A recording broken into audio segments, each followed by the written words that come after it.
Hello everyone, my name is Inan Ibne Aziz. হয়তো অনেকে আমার ভিডিও দেখেছেন। তো আজকে যে বইটা নিয়ে কথা বলবো সেটা হচ্ছে the diary of a CEO. আপনারা হয়তো অনেকেই ওর পডকাস্ট দেখছেন। পডকাস্ট করে যে ছেলেটা, তার বই। তো ফার্স্ট চ্যাপ্টারেও যেটা বলেছে সেটা হচ্ছে আজকে ফার্স্ট চ্যাপ্টারটাই ডিকোড করবো জাস্ট। আস্তে আস্তে বাকি চ্যাপ্টারগুলো আসবে। 33টা চ্যাপ্টার আছে মোট এই ভিডিওতে, এই বইটাতে। আমি 33টা ভিডিও বানাবো, ডোন্ট ওয়ারি। ফার্স্ট চ্যাপ্টারে ও বলছে হচ্ছে 5 বাকেট লিস্টের কথা।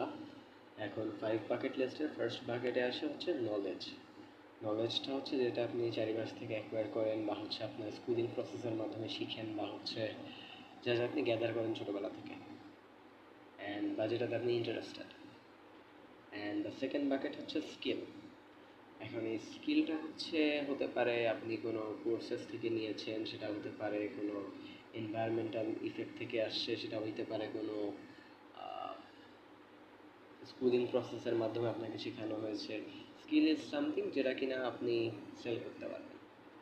Everything is skill. Say for example আপনারা হয়তো বা অনেকে চাকরি করেন, সরকারি চাকরি করেন, হয়তো অনেকেই ইন্টারভিউ দিচ্ছেন, that's a skill, selling your self.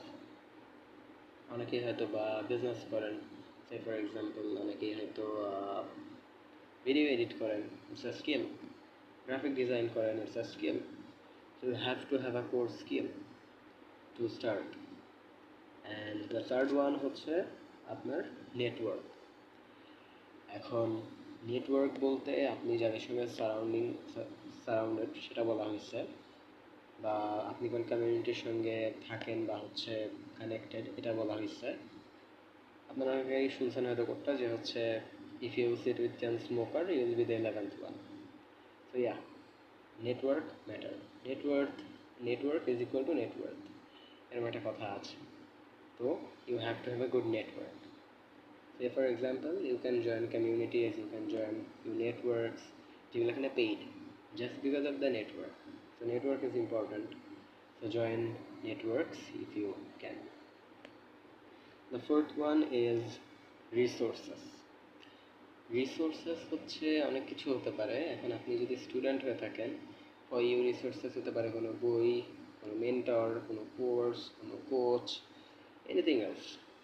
Say for example আপনি জব করেন, হয়তো আপনার জন্য এটা হতে পারে নতুন কোনো সেমিনার, হয়তো হতে পারে নতুন কোনো কোচ, বা হচ্ছে নতুন কোনো কোর্স, মেন্টর, যেগুলো আপনাকে হয়তো বা আরও দ্রুত প্রমোট করতে হেল্প করতে পারে, বা হচ্ছে কোনো না কোনোভাবে আপনি বেনিফিটেড হইতে পারেন।